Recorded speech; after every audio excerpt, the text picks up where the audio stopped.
Perkenalkan nama saya Martinus Benyamin Tirtmojo. Hari ini saya mau membahas satu masalah yang sebenarnya cukup sering terjadi di industri manufaktur, yaitu rendahnya adopsi teknologi digital 4.0 untuk pabrik skala SME. Kalau kita lihat sekarang, hampir semua sektor sudah mulai terdigitalisasi. Tapi kenyataannya masih banyak perusahaan manufaktur, terutama skala kecil dan menengah yang masih bekerja dengan cara konvensional. Misalnya, catatan produksi masih pakai kertas, laporan stok masih pakai Excel yang tidak terhubung antara bagian, dan mesin produksi belum punya sistem monitoring otomatis. Sekilas mungkin terlihat biasa saja, tapi kalau kita lihat dampaknya, ternyata cukup besar. Contohnya, ada perusahaan manufaktur yang mengalami downtime mesin sekitar 15% setiap bulan. Kenapa? Setelah mesin benar-benar berhenti, tidak ada sistem yang bisa memberi peringatan lebih awal.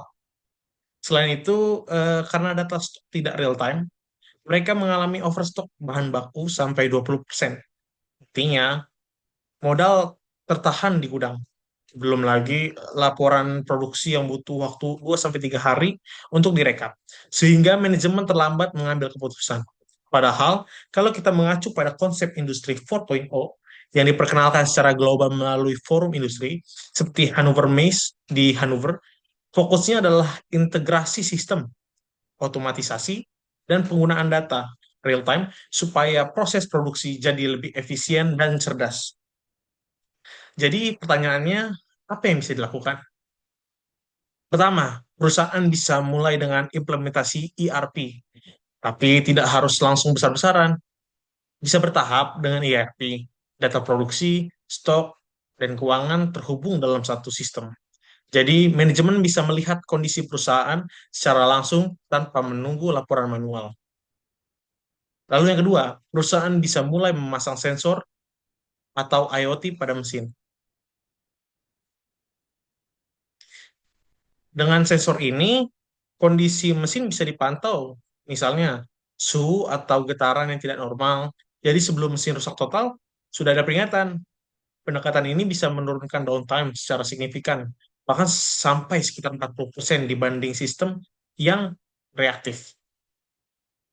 Ketiga, ini sering dilupakan, adalah kesiapan SDM. Transformasi digital bukan cuma soal beli teknologi. Kalau karyawannya tidak paham atau tidak siap berubah, sistem sebagus apapun tidak akan maksimal. Jadi pelatihan dan pendampingan itu sangat penting.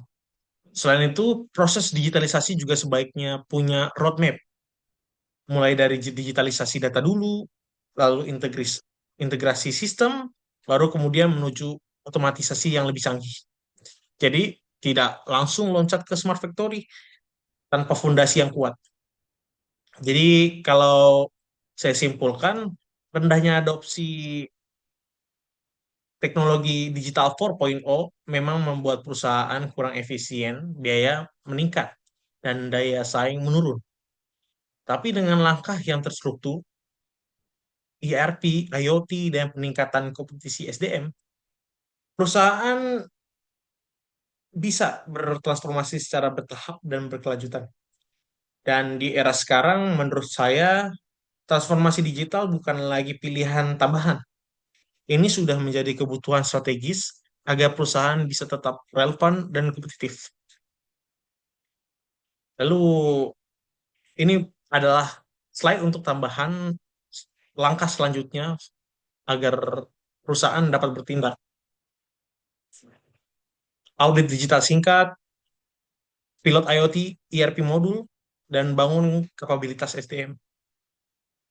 Demikian presentasi dari saya. Jika ada kurang kata dan kesalahan kata, mohon dimaafkan. Terima kasih.